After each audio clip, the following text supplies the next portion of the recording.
उसी बात को मान्यवर कांशीराम साहब ने दोहराई।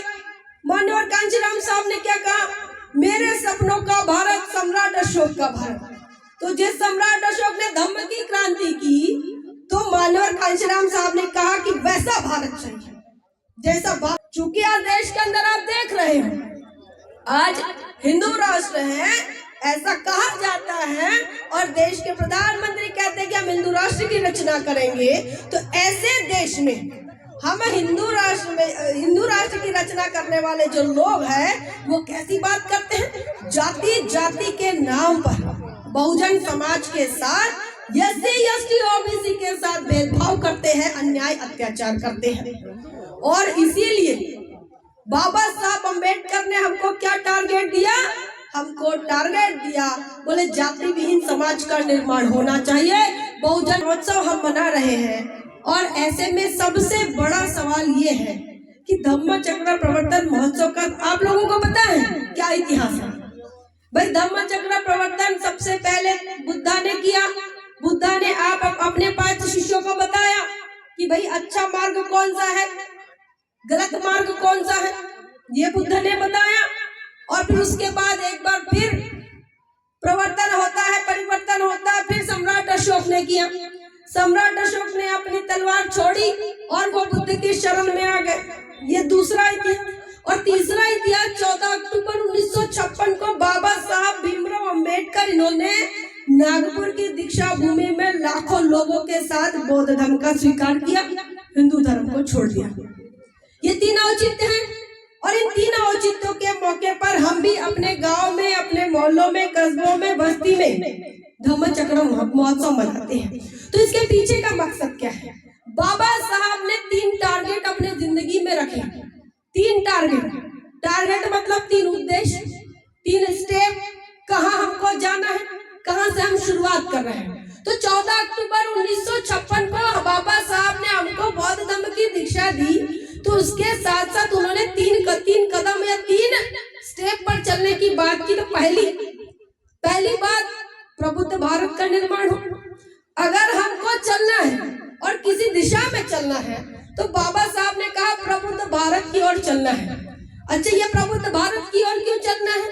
प्रबुद्ध भारत का मतलब होता है ज्ञान से भरा पूरा, प्रज्ञावान भारत, धष्टपुष्ट मजबूत भारत। ये कमजोर शोषित वंचितों का भारत नहीं। ये कमजोर शोषित वंचित लोग मजबूत हो जाए, शासक बन जाए, ताकतवर बन जाए, ज्ञानवान बन जाए। तो ये प्रबुद्ध भारत की बात बाबा साहब अम्बेडकर ने करी। उसी बात को मान्यवर कांशीराम साहब ने दोहराई। मान्यवर कांशीराम साहब ने क्या कहा, मेरे सपनों का भारत सम्राट अशोक का भारत। तो जिस सम्राट अशोक ने धम्म की क्रांति की, तो मान्यवर कांशीराम साहब ने कहा कि वैसा भारत चाहिए जैसा बाबा साहब चाहते थे। बाबा साहब का प्रबुद्ध भारत, सम्राट अशोक का भारत, कांशीराम साहब का सपनों का भारत, सम्राट अशोक का भारत। और वही सम्राट अशोक के भारत की बात हमारे भी सपनों में है, हमारे भी ख्यालों में है। और इसीलिए बाबा साहब का जो टारगेट था, जो मकसद था, वो क्या था? प्रबुद्ध भारत। दूसरी बात बाबा साहब अम्बेडकर ने क्या बताई? दूसरी क्या स्टेप बताई, किस दिशा में चलना है? दूसरी बात बताई कि बोले जाति विहीन समाज का निर्माण होना चाहिए। चूंकि इस देश के अंदर जाति व्यवस्था है, और जाति व्यवस्था यह सिर्फ जाति व्यवस्था न होकर ये असमानता वाली विचार है, और असमानता और अन्याय वाला विचार है। इसके साथ साथ घृणा है, नफरत है, और इसीलिए इस जाति के कारण ही घृणा है, नफरत है, असमानता है, अन्याय है। तो इस व्यवस्था को बदलने के लिए बाबा साहब अम्बेडकर ने क्या कहा, कहाँ जाना है, हमें क्या करना है? जाति विहीन समाज का निर्माण करना है, जातियों को समाप्त करना है, जातियों को खत्म करना है। और ये खत्म कैसे होती है? जातियां कैसे खत्म होती हैं? जब बहुजन समाज के अंदर भाईचारा का निर्माण होता है, जब बहुजन समाज के अंदर मैत्री और करुणा का निर्माण होता है।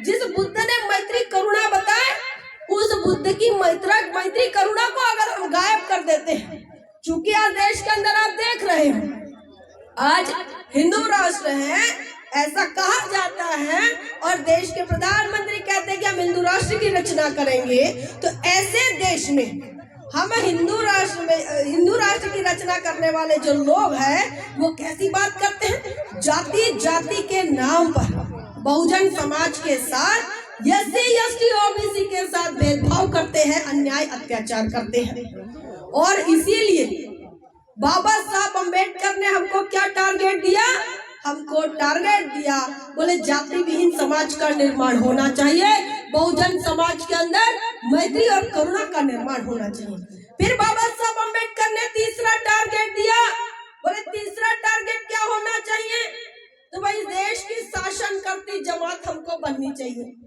जब हमारे घरों में दीवारें नहीं थी तब बाबा साहब अम्बेडकर ने कहा कि जाओ और अपने घरों की दीवारों पर लिख दो, तुमको इस देश का राजा बनना है, शासक बनना है। एक प्रबुद्ध भारत बनाना है, दूसरा जाति विहीन समाज का निर्माण करना है, बहुजन समाज में भाईचारा निर्माण हो, तो बहुजन समाज के अंदर SC ST OBC के अंदर भाईचारा निर्माण हो, और तीसरी बता देश के अंदर हमको शासक बनना है, राजा बनना है। अब जब हम तीनों सपनों को देखते हैं बाबा साहब अम्बेडकर के, तो अब देखो कि हमको ये तीनों सपने कहाँ है, ये तीनों सपने बाबा साहब अम्बेडकर के कितने दूर हैं। अगर आपको सिरपुर से रावणवाड़ी जाना है तो आप पहले ये तय करते हो कि ये कितने किलोमीटर है और कितने किलोमीटर हमको जाना है, इधर जाने में हमको कितना तेल लगेगा, कितना समय लगेगा, इसका आकलन हम करते हैं। तो जब बाबा साहब अम्बेडकर इनके सपनों को पूरा करने की बात है तो इनके ये सपने कितने दूर हैं, बाबा साहब अम्बेडकर के सपने कितने दूर हैं। अगर इसको हम देखते हैं तो साथियों दूर दूर तक हमको ये नजर नहीं आता कि बाबा साहब का सपना कितना दूर है। इतना दूर हमने बाबा साहब के सपने को कर दिया। ना ही हम प्रबुद्ध भारत की ओर देख रहे हैं, ना ही हम जातियों को समाप्त की ओर देख रहे हैं, और ना ही हम राजा बनने की ओर देख रहे हैं। साथियों बाबा साहब के बिना, बाबा साहब के सपनों के बिना बहुजन समाज के लोग अगर कूच करेंगे तो वो इधर उधर भटक जाएंगे, और इधर उधर भटक जाएंगे, महापुरुषों का सपना धरा का धरा रह जाएगा। चूंकि बाबा साहब अम्बेडकर ने हमको जानवर से इंसान बनाया। महात्मा ज्योतिराव फुले कहते हैं इस देश के बहुजन समाज के साथ इस देश के जातिवादी लोग कैसा व्यवहार करते हैं, अमानवीय व्यवहार करते हैं। और बाबा साहब अम्बेडकर इसी बात को क्या कहते हैं, अमानवीय व्यवहार ही नहीं बल्कि जानवरों के जैसा सलूक करते हैं। ये हमारे समाज की परिभाषा, ये महात्मा फुले ने बताया कि भैया आकर SC ST OBC के साथ अमानवीय व्यवहार होता है। बाबा साहब ने बताया अमानवीय के साथ साथ जानवर से भी बदतर सलूक होता है, और हम वहां से निकलकर उभर कर बाहर आए।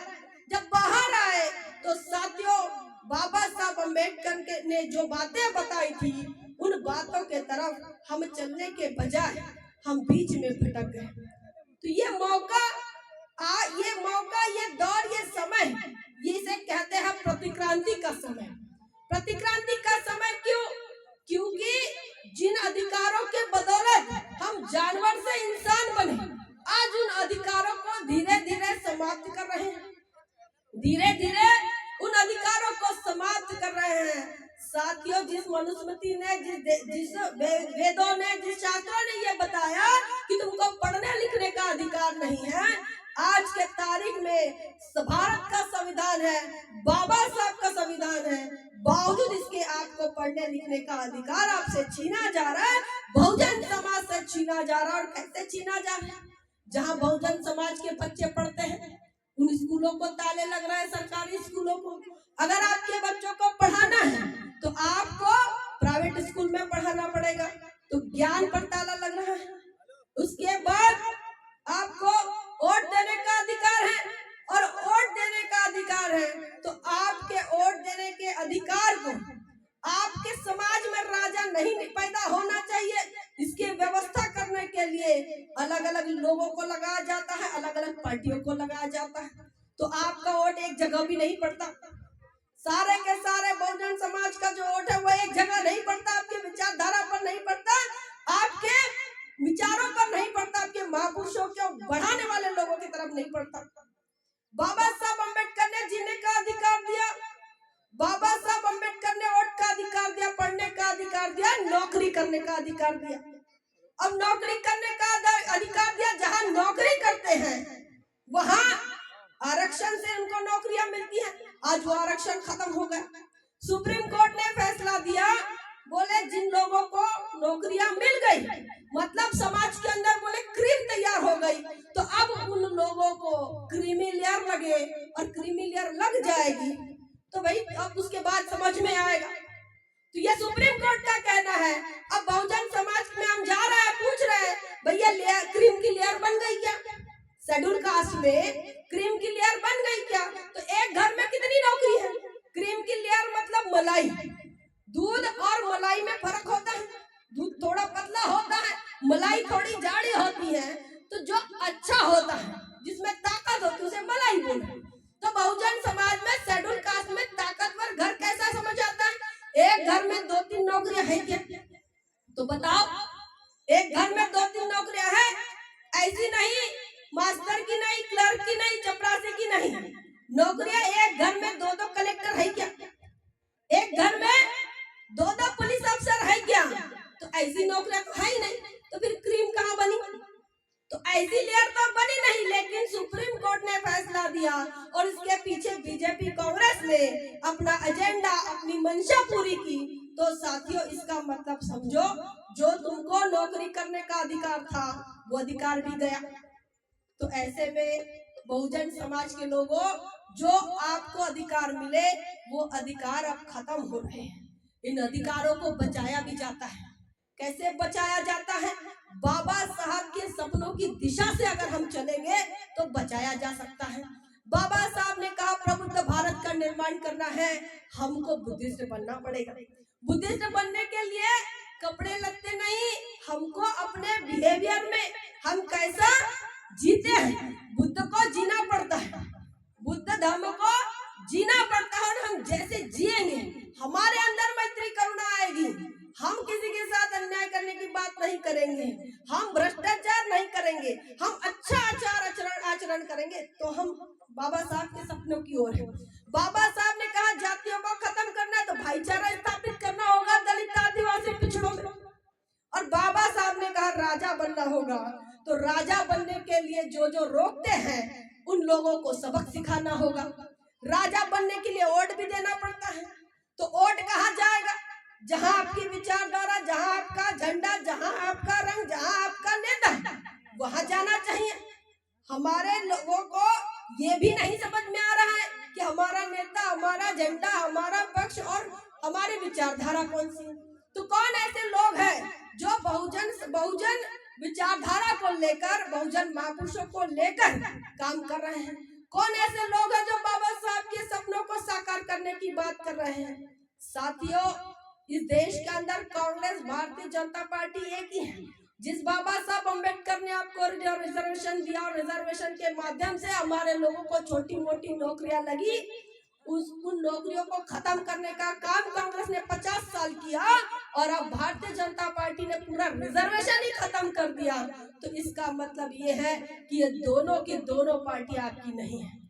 और साथियों, बाबा साहब के सपनों को साकार करना है तो उस दिशा में चलना होगा, वोट के अधिकार की रक्षा करनी होगी, और साथ ही बाबा साहब के सपनों के लिए प्रबुद्ध भारत का निर्माण करना होगा।